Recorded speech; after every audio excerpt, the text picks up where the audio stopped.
मालेगावचे तत्कालीन तहसीलदार, नायब तहसीलदार निलंबित करण्यात आलेले आहेत। बांगलादेशी रोहिंग्यांच्या बनावट जन्मदाखल्या प्रकरणी कारवाई करण्यात आली आहे। माजी खासदार किरीट सोमय्यांनी आरोप केलेले होते त्यांच्यावरती। तत्कालीन तहसीलदार नितीन देवरे या निमित्ताने या बाबतीमध्ये निलंबित त्यांना करण्यात आलेला आहे। तत्कालीन नायब तहसील संदीप धारणकर यांचंही निलंबन झालंय। केंद्रीय गृहमंत्री अमित शहांच्या दौऱ्याच्या पार्श्वभूमीवरती ही कारवाई झाल्याचं कळतंय। एसआयटीच्या चौकशीनंतर तहसीलदारांचं निलंबन करण्यात आलंय।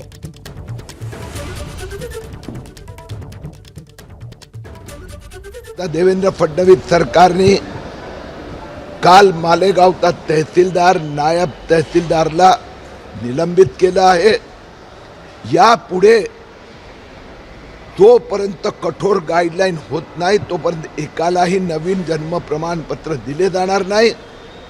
मुख्यमंत्री दावोसहून परत आल्यानंतर मी त्यांना आग्रह करणार आहे की ज्या 1.25 लाख लोकांना जन्म प्रमाणपत्र दिले गेले आहेत त्याचा रिव्ह्यू करावा। बांगलादेशी रोहिंग्यांना जन्म दाखले प्रमाणपत्र वाटप केल्याच्या पार्श्वभूमीवर तत्कालीन तहसीलदार नितीन कुमार देवरे व संदीप धारणकर या दोघा तहसीलदार आणि नायब तहसीलदारांना निलंबित करण्यात आलेले आहे।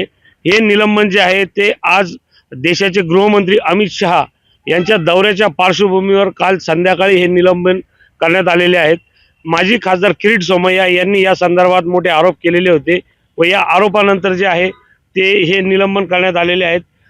किरीट सोमय्या यांच्या या पार्श्वभूमीवर मालेगावला 2 दौरे देखील झाले। छावणी पोलीस स्थानकात या प्रकरणी त्यांनी तक्रार देखील दाखल केली होती। तसेच मुख्यमंत्री देवेंद्र फडणवीस यांच्याकडे एसआयटी चौकशीची मागणी केलेली होती। एसआयटीचं जे पथक आहे ते या मालेगावातून एसआयटीच्या पथकाने देखील तहसील कार्यालय असेल, प्रांत कार्यालय असेल, तसेच अपर पोलीस अधीक्षक यांच्याकडे चौकशी केली होती। तसेच त्या कागदपत्रांची जी आहे ती पडताळणी देखील केली होती। या पार्श्वभूमीवर एसआयटीच्या पथकाने अगदी मालेगाव मध्य भागातील काही घरोघरी जाऊन देखील तपासणी केली होती, नागरिकांची खातरजमा देखील केली होती। आणि याच पार्श्वभूमीवर आता काल खासदार किरीट सोमय्या यांनी ट्विट करत जे नितीन कुमार देवरे असेल तसेच संदीप धारणकर असेल या नायब तहसीलदारांना निलंबित केल्याचं आपल्या ट्विटद्वारे कळवले आहे। मात्र आज जो गृहमंत्री अमित शहा यांचा जो दौरा होत आहे या दौऱ्याच्या पार्श्वभूमीवर हे निलंबन झाल्याने अमित शहांच्या दौऱ्याला देखील या कारवाईचे महत्त्व प्राप्त झालेले आहे। संदीप जेजूरकर, एबीपी माझा, मालेगाव, नाशिक।